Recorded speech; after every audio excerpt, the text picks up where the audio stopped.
Well, guys, welcome back to the Johnny and Sergio. We're live. We've got Mr. Dan Feliciano, the owner, founder of a company called Clotheslyne.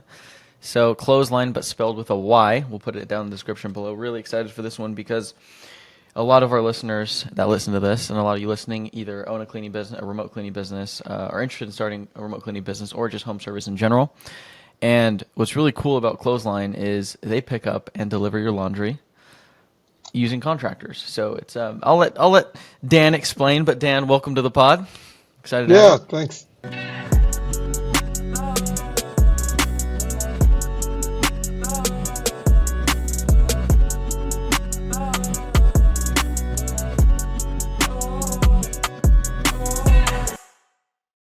Yeah, thanks. Yeah, Clothesline with a Y. I mean, we're a tech startup, so you have to spell your name wrong or it's some kind of wacky way in order to be a part of the club, I think. So, if you're looking us up, that's with the Yeah, Y. But yeah, Clothesline, 100%. we use gig workers and in particular empowered gig workers. So you can kind of think of us as the rover.com or care.com of laundry outsourcing. So we set up a marketplace that allows our customers and our clothesliners to kind of meet and get to know each other. And, we find that really valuable because, just like the cleaning business, the clothes washing business is extremely personal, right? So people are pretty sensitive about who they let in their houses and who they let see their dirty clothes. And so trying to make sure that you have a solid connection when you're offering that service is pretty important. Yeah, yeah. I really like what you call them too, clothesliners. That's a cool Yeah. name for the people picking up the laundry. So you said tech startup. Are you guys venture backed, or do you have funding, or is it bootstrapped? Yeah, well, we started as bootstrap, as most companies do, but now we're venture back now. We just finished Techstars a few months ago, so we're actually in the phase of raising capital in the moment at the moment. Dude, Okay, no way. awesome. It's awesome. Yeah. When did you start the company? I noticed you had like 9 locations throughout the US already. Yeah, I mean, it's a journey, right? So, I mean, when exactly did we start? It's that's on like a spectrum, right? So, I mean, we started looking at the company and kind of researching it probably 3 years ago, and then we launched an MVP in 2022, no, 2021, and then I think probably in earnest we started our business in 2022 when like we the app was functioning and working for every single order and like the clothesliners were onboarded and the customers started to come in and place orders. Probably early 2022 is when like you could say that we were full-fledged. Um, Probably before that we were just like two bumbling idiots trying to figure out how do we get people's clothes washed in our local area.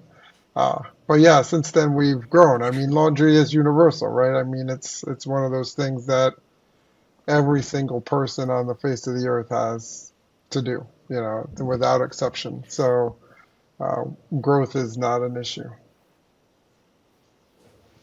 Yeah, as part of the just like the founding story, one, I want to know what gave you the idea to say, hey, we're going to build this big company. We're going to shoot for the moon, raise money, and build this big tech startup picking up people's laundry for one. And two, I want to know how did you get the first location off the ground? Yeah. I mean, so the shoot for the moon thing is just kind of like what I am. I mean, my co-founder and I were both, two Puerto Rican kids from upstate New York.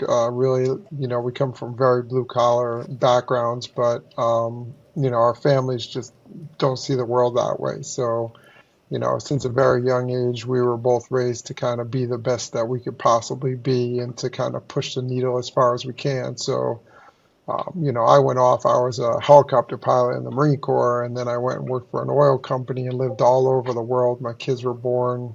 My daughter was born in the Netherlands, and my son was born in Malaysia. And we've just never been the kind of people that, you know, are afraid of anything, right? And so when Camden, who's much younger than me, he's 25, said, we should think about this laundry concept. our first thought was like, how can we be the biggest laundry provider in the world? Just because that's kind of the way that I look at everything, right? If I'm going to do it, we're going to do it big. Um, and laundry is just one of those ideas that can be big because, like I said, every single person needs it. It's not a want. It's an actual pain point for most people. Really, the pain point is that there aren't enough people who are offering services to do other people's laundry. And so trying to figure out that was important. And then, so that's why we went big, just because we never looked at it as small. No, not even one moment did we say this was just going to be something that we did here locally in our area. It was always, we're going to do this at the national level, possibly internationally if we can, since I have international experience. And so how do we do it where we started, our first place was just here where we live, right? We're like in our local area. We're lucky because we live in about an hour north of New York City. And so we have kind of like a mix. So Cam and I live in a town that's a little more rural, but right next to us is like a little mini city, right? 100,000 people. And then a little bit away from us, maybe another little city, maybe 100, 120,000 people. And so we were able to kind of figure out, does this work in a rural environment? Does it also work in a more urban environment? Does it work across different demographics and socioeconomic scales? And, really we could do all that just in our local county. And so we started there. We said, hey, let's start bringing on service providers. Let's train them. Let's get them up and running. Let's make sure that that they feel like they can be successful. And then let's start finding customers. And we did it the old fashioned way at the very beginning, right? Like, farmers markets and fairs and, guerrilla marketing, trying to steal people from laundromats, all the same stuff that you should do when you're starting out. And what we found is that, obviously there's customers that need this, that don't know it exists. The pickup and delivery is such a big option for us that most laundromats don't offer, especially outside of like major metropolitan areas. And so to be able to do that at a price point that's good for people was important to our customers. And then we did a ton of customer interviews, right? So we still do customer interviews every single week. But the ones at the very beginning were the most important, right? Like, what did you guys like? What was not great? How could we do this better? What could we do different that will make you a happier customer? And so just listening to their feedback, trying to understand who they were at like a very personal level helped us, kind of like figure it out here in our local area. And then once we did that, we just decided, hey, we're going to move to the next area too. Yeah, Dan, you really got my wheels turning right now, because from us coming in the cleaning space, it is a big pain point, like you mentioned. A lot of people ask cleaners if they could do laundry, but a lot of cleaners don't offer it. So I'm wondering if that's something that you do, if you like partner with cleaning companies, and also, what are you doing for customer acquisition now? Because I didn't even know this was a service before, Yeah, like so finding out about Clothesline. Yeah, so we do work with some cleaning companies, specifically with like short-term rental companies, right? So companies that are like focused on short-term rentals. And with those guys in particular, it's because they're trying to turn it over quickly, right? They need to go in, turn over the property quickly for, the short-term rental owner, and they don't really have time to do the laundry.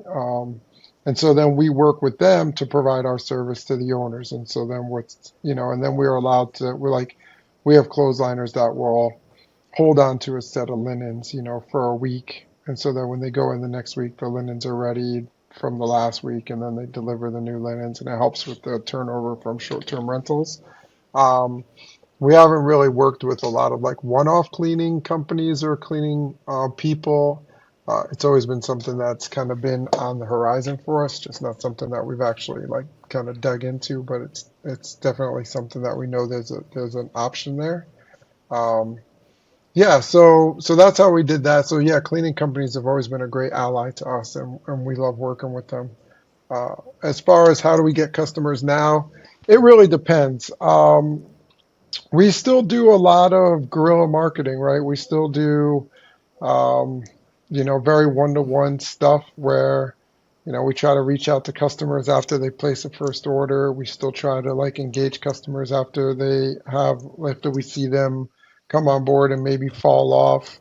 But most of our customer acquisition now is through uh, paid social and Google advertising. I mean, that's really where we spend the most amount of our time is optimizing SEO and making sure that our Google ad spend is, really clean and forward looking, and then making sure that we have like the proper social aspect where our customers are. I mean, one of the things we were able to do when we like really did all the interviews with our customers is find out exactly who our customers were, what their demographic was, what their socioeconomic status was. And then once you know that, then you can figure out what social space is the best to capture them, right? So we know that our customers they're older, they're usually between 25 and 50, 80% of them are women. So they're still on Facebook, and so we're not going to be, Yep. advertising on Snapchat because that's not where they are, but we'll be all over Facebook and we'll be on, um, Etsy and things like that. But, you got to know who your customer is before you can figure out what platform's the right platform to get them. Right. I'm curious, what does like CACs and LTVs look like in this space? Because it's such a newer thing, at least to me. Like Sergio said, I didn't even know this existed. So I'd imagine the competition for this running ads, you got to have really low CAC. That'd be my guess. Yeah, it depends on the market, right? It depends on the market. So, like, if you're in a high density, super high, urban areas, your CAC is going to be high. But if you're not, which is what we're not, yeah, like our cost per click and our cost per download is pretty cheap. It's pretty inexpensive to get the first people into the funnel, and then getting them to convert is a little bit different though, right? So because it's new and because the concept is new, um, our cost per click is like $1 or something. But to get a customer to actually place an order is a little bit higher because they have to gain trust in the service, right? And so we have a lot of people who come in through the funnel, they download the app, they create a profile, and then they're like, oh, the service providers are, gig workers. They didn't know that. They thought it was a laundromat, and so they have to become comfortable with that concept. So there's still, we're still very early on the customer adoption scale, like the customer adoption bell curve that Mm-hmm. comes along with any new technology or concept. Outsourcing laundry to gig workers is still really early in that. There's only us and two other real companies that are doing this. Yeah, what about on the gig work side? Like, how are you finding the gig worker, the clothesliner, what you call them, Yeah, and yeah. yeah, I guess how do you find them?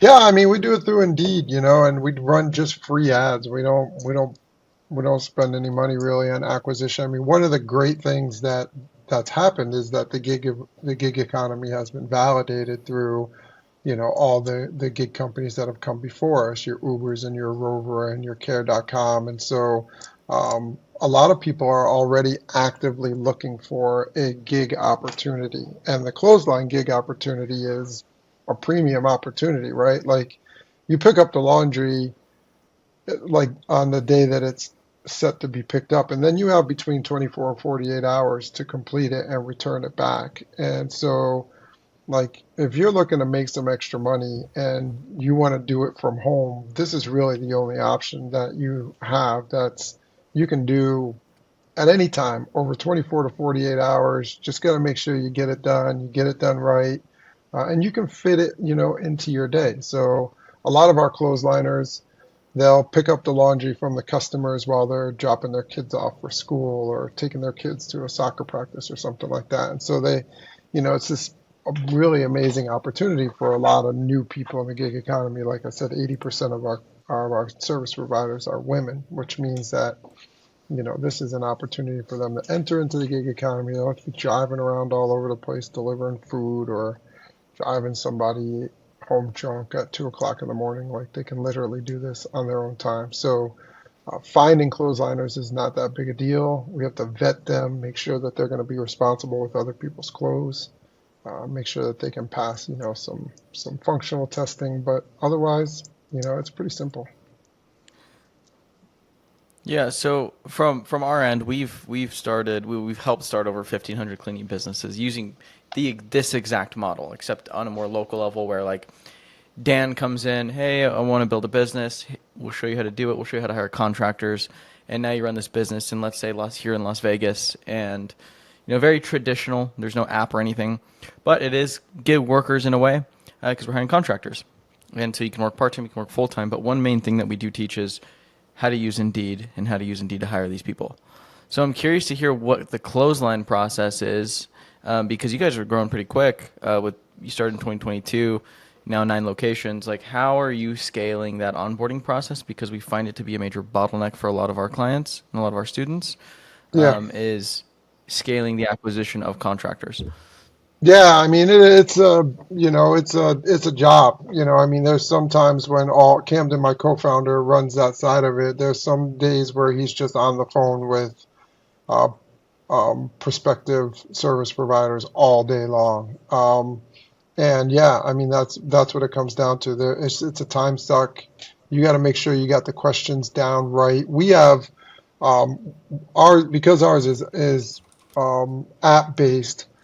When a clothesliner downloads the app, there's a series of questions that they need to answer before they can even go through the process. And what we found is that like that same process kind of with Indeed, it just weeds out the initial like stuff that's not going to work out, right? And so, you put people through, we put the clothesliners through 3 or 4 milestone checkpoints that they have to meet in order to move through the process. And so that means you need like a big funnel at the very beginning, right? You need a lot of people to come on board at the beginning of the funnel so that you can allow them to be weeded out through the process. But yeah, you have to have these checkpoints along the way. Otherwise, you just waste all this time like talking to people that are never going to work out. And so we have some checkpoints where people have to set up a profile on our marketplace, right? And if they don't set up the profile, then you know that they're not going to be a quality like provider, right? Like if they're not willing to go out there and promote themselves, then you know that they're not going to be a quality provider at the end. And so that's one of the things that we've kind of implemented to save Camden's sanity is to like put some of these checkpoints in place that allow us to naturally filter out things that are just going to waste everybody's time and cause you a lot of grief at the end of the day. So you've got one is obviously the lowest. I like that one because it also doubles as a test, right? Like if you can't do something as simple as fill out a profile, like you're not going to make it. What are the other checkpoints?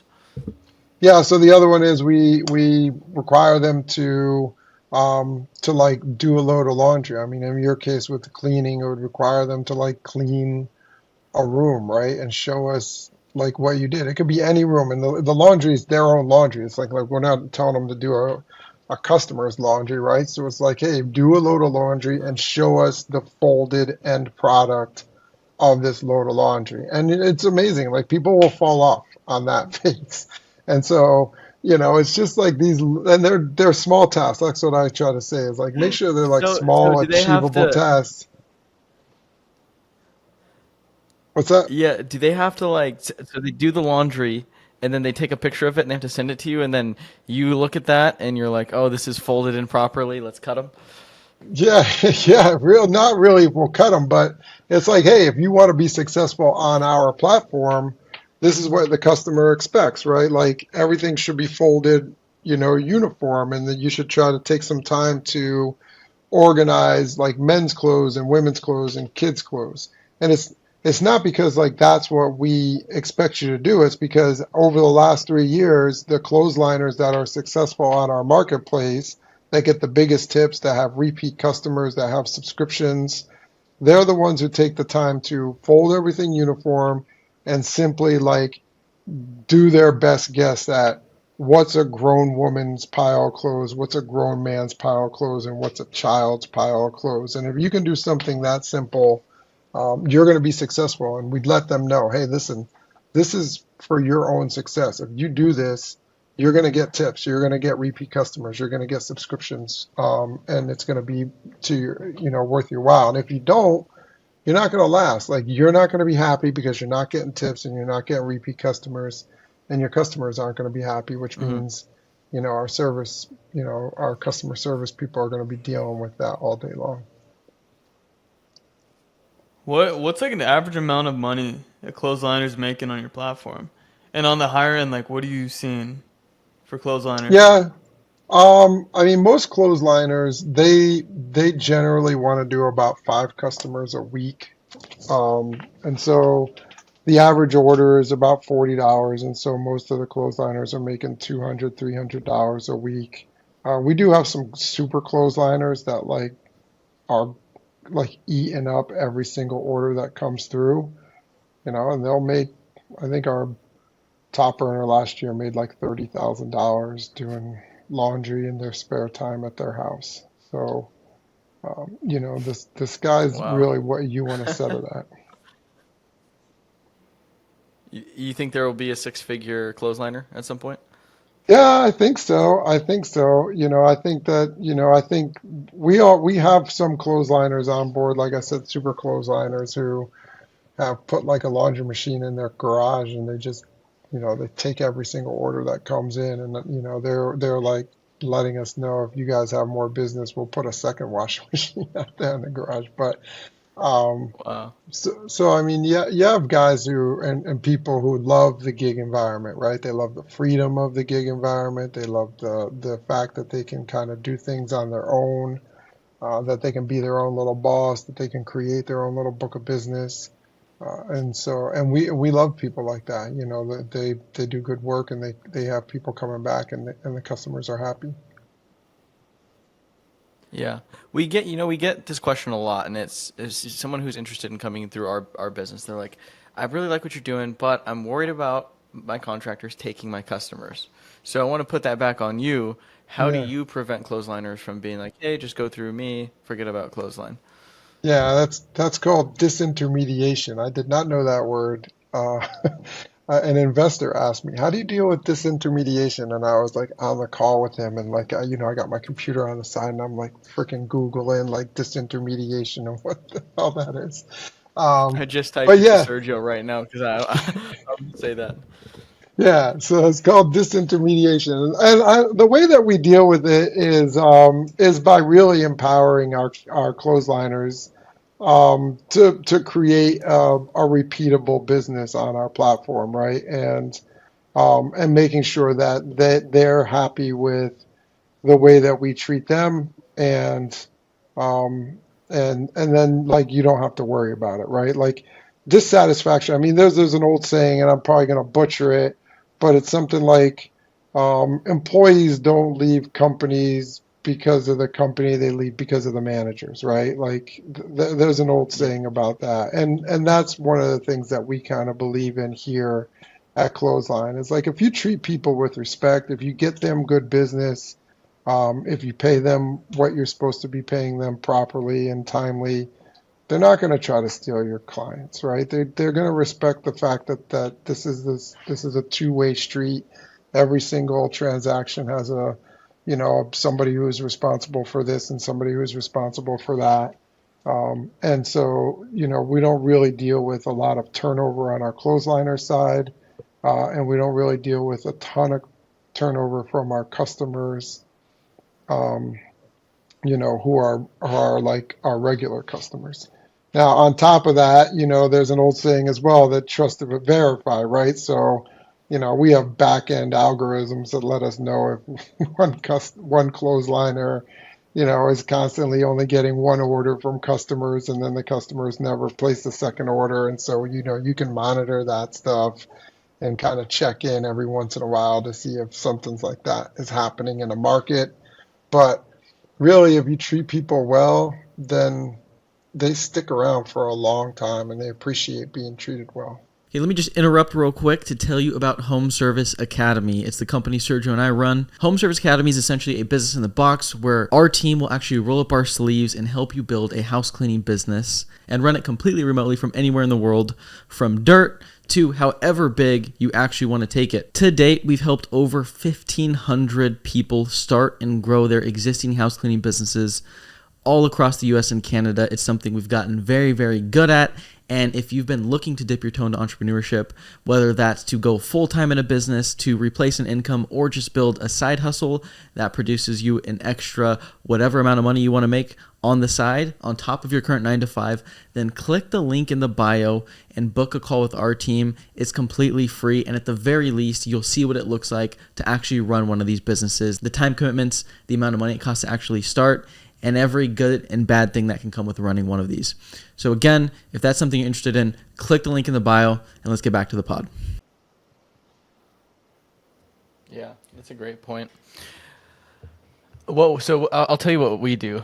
Maybe you find it interesting. So what we tell them to do, our clients, is we tell them to do test cleans. And during the test clean, it's always a friend or a family member. And the friend or, so to the cleaner and the contractor, it's a real job, but obviously the friend or family member is not going to turn you down for a free clean, right? Because you're still going to pay the contractor as if it was a real job. And then you have them ask a question, which is, how can I book again? And you'll be surprised. What we find, at least in house cleaning, is that a lot of the times you'll have the contractor say, here's my card, I'll do it for cheaper. And then obviously if they do that, to like, so yeah. I No, thought I'd just share that with you. I get it. It's brutal. I mean, my mom, who was like a friends and family investor in the company, she hires people off of Angie's List all the time, and then she like steals them off Angie. I'm like, Ma, like my whole business thing is for people not to do that. She's like, she doesn't care, I mean, I think, the customers are as much a culprit as the the providers are in that kind of situation, especially if you have, older, older clients, right? Older clients are much more likely to, try to pull somebody off of a platform to save the, whatever the money is they think they're going to save off of that stuff. But I think younger clients are more accustomed to just getting on the marketplace, knowing that the marketplace is going to provide them with insurance. That's another thing that we do. We provide insurance for every single one of our orders, and then customer support. And so that's something that some of your clients or people that you work with really need to make sure that they emphasize, is that like all bad news comes through us, and then we handle the bad news with the service provider. If you go outside of us, then you're handling the bad news with the service provider from now on, and you need to understand that, because there will be bad news. Yeah, that's a great always. point. Yeah, that's a really great point. How is the what does the payment structure look like for Clotheslyne? So if I'm a clothesliner and I'm like, hey, I picked up this order for $40, how does Clotheslyne make money? Yeah, so we do, we do a take on every single order. So depending on the order amount, the take rate for our order kind of is on a sliding scale based on, the order size and the order amount. And that way we make sure that, even small orders are worth it to our clothesliners to do, and bigger orders allow for everybody to kind of partake in, the take level of the order. So we just make sure that we, keep our clothesliners whole, and then, catch up on different ways. But it's a basic marketplace model. Yeah. I'm curious to know, like, I know you mentioned your business partner. How many employees do you guys have, Clotheslyne? And then as you scale, I know you're venture backed now. What do you feel like is going to be one of the hardest parts of scaling, like nationwide and turning into like $100 million company? Yeah. I mean, so right now it's just me and Cam. We have two VAs out of the Philippines that work customer support for us, and we have a back-end engineer who's part-time, and then we have a marketing, a CMO who's part-time as well. But just Cam and I are working full-time on it. And really, I mean, as you scale, it's always the same thing, right? Like, how are you gonna handle the people since we're a people business? So, I see really the biggest issue is going to be customer support as we move forward because the tech is all stable and ready to go and tested across, we're from like Boston to Charlotte, North Carolina. So the tech works and most of the orders just go through. But how you deal with the problems when they pop up, that will probably be the biggest issue that we have to deal with as we move forward is, just making sure that we have coverage, that coverage is available when a customer needs it, and that's going to make sure that you keep the customers coming back.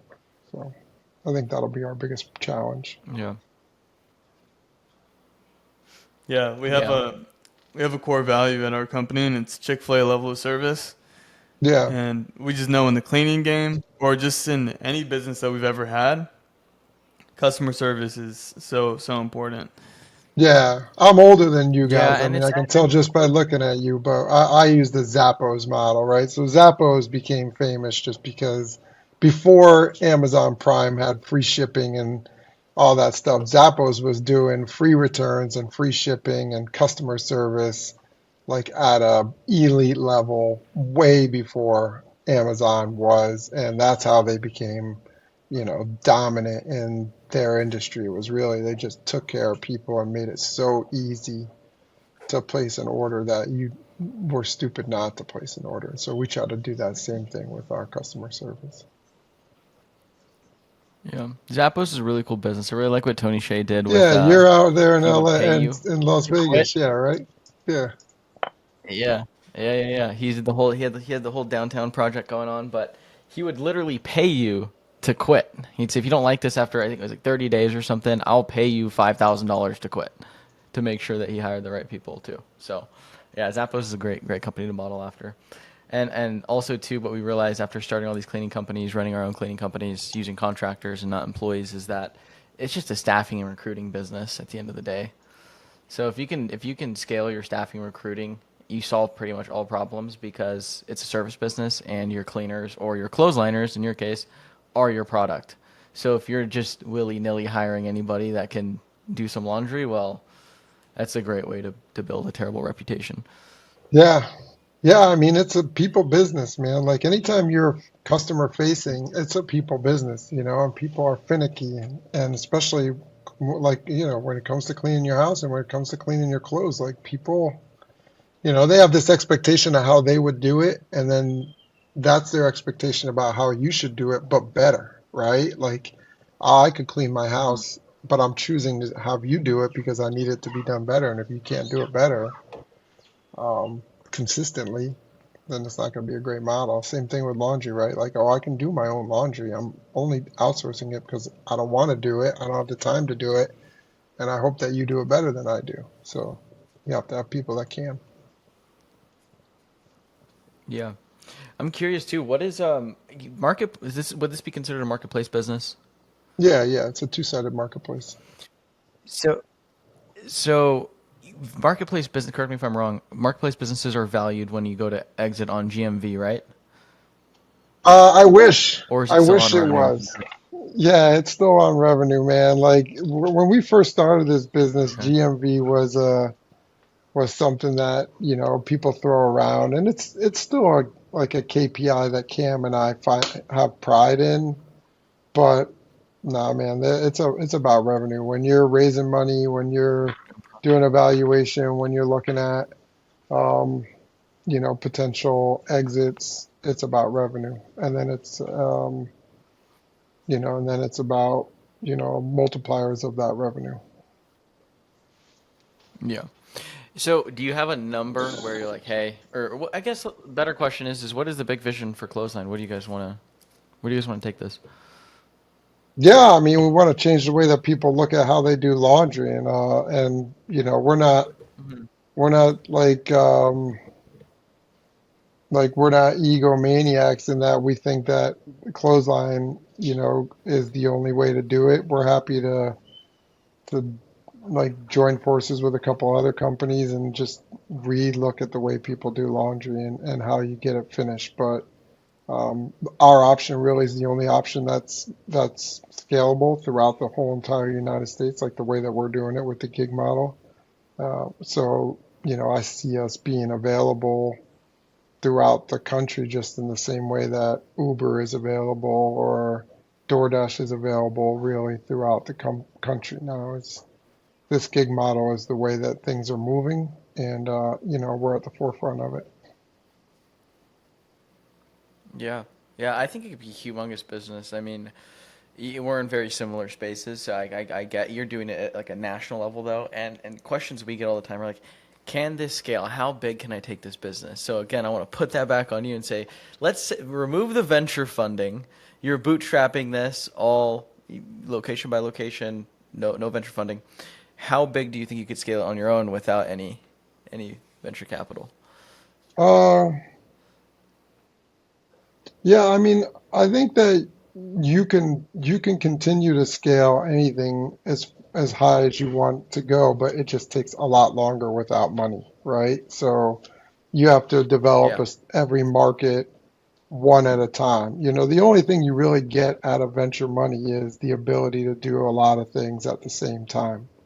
Without that money, you have to Yeah. just do one thing at a time all the time. And for guys like me and Camden that can think on multiple scales, and you guys sound like you're the same way with we're helping multiple customers, doing one thing at a time is brutal.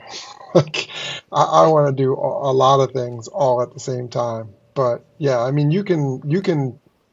when we first started this, we started with, $50,000 in investments from our friends and family, and that was enough for us to be, in almost all of New York State. So, the goal is Wow. that you can still scale with a small amount of money as long as you have your eye on that as your end goal. Yeah, and what's awesome about the model that you're doing, similar to the remote cleaning model, is that you don't have to set up physical locations, right? It's Yeah, just about, can I run ads in this area and can I find the gig workers? And if you put yeah, that together, you can scale as far and as wide as you want. So I think that's yeah. awesome.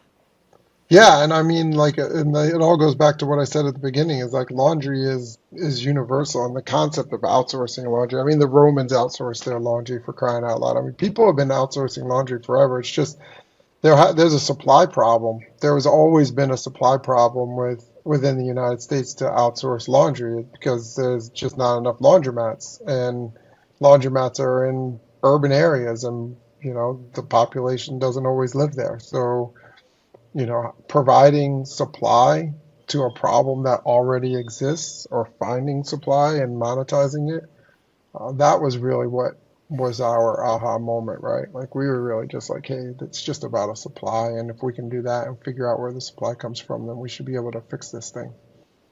But yeah, definitely. Like Hmm.